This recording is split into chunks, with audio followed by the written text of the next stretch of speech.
think the biggest reason for choosing Hong Kong had to do with Hong Kong cinema.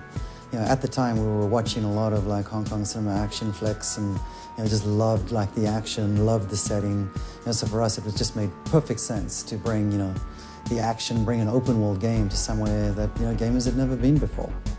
Got this meshing of cultures. You've got the Eastern culture and the Western culture. The Western culture being the British involvement in Hong Kong, and how those two cultures have sort of been fused together over the past century and a half. It has really shaped that city.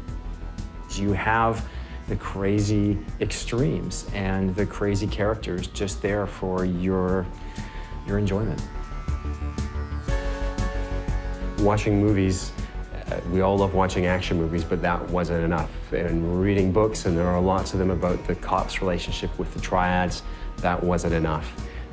We wanted to go there and experience it and understand not just what it meant to be there, but the elements that they could bring back. For the first time, we experienced the city through the viewfinder of our cameras, so we were just taking photos non-stop. There are parts of the city where it felt like you were just walking in a canyon of signage, you know what I mean? And then from there, the following day, you go to a different part of the city where it feels vast and open and modern. And you're seeing a building that's over 100 stories tall, and next to it, there's a tiny little temple.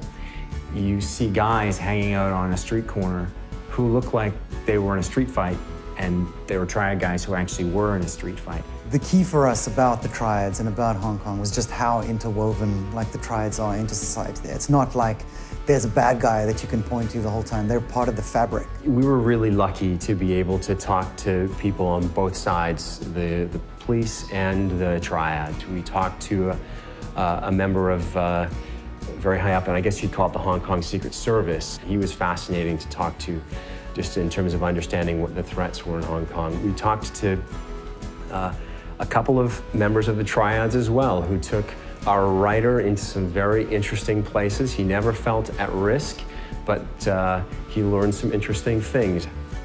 We heard a story when we were there with one of our contacts driving around the city. He told us about a particular entertainment figure who, during his program, had said some rather nasty things about one of the local triad leaders, and that this guy was chopped.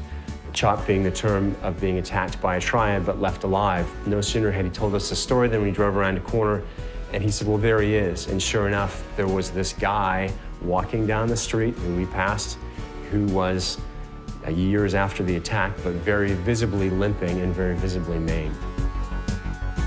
Hong Kong has such a kind of chaotic and multi-layered architectural approach to it, which allowed us to do many new things with the way the player traverses the environment. We've basically taken the essence of the city, the essence of the lifestyle, and designed all of our gameplay mechanics around that so that we can basically embrace the culture, but also create an experience where players will actually feel like a, gangster. Hong Kong is an island, and what we did was create an island with 4 separate neighborhoods. North Point, which is where you start the game, which is more reminiscent of Kowloon. Central Hong Kong, very famous skyline. Kennedy Town, built on the side of one of the hills in Hong Kong, more of an affluent neighborhood. And then Aberdeen Harbour, around the back of the island. The traffic is on the left-hand side of the street. We decided, for the sake of authenticity, that we were going to go with that. We wanted to capture a bit of everything, because really what's unique about Hong Kong is its diversity, and we wanted to capture that diversity. And small things like the tiny alleyways, the cluttered alleyways that feel dingy, foreign, and threatening in some ways. Layers of signage and pipes and wires and hanging laundry. It's a bit overwhelming in the beginning, but then you start slowly getting adjusted to what you're seeing. If you want to spend time just roaming around the island, enjoying the races and the mini games and the events and favors and shopping and all that kind of stuff, then that's entirely there for you to do. The final result is a city that feels authentic, but at the same time, it's fun to explore and to experience.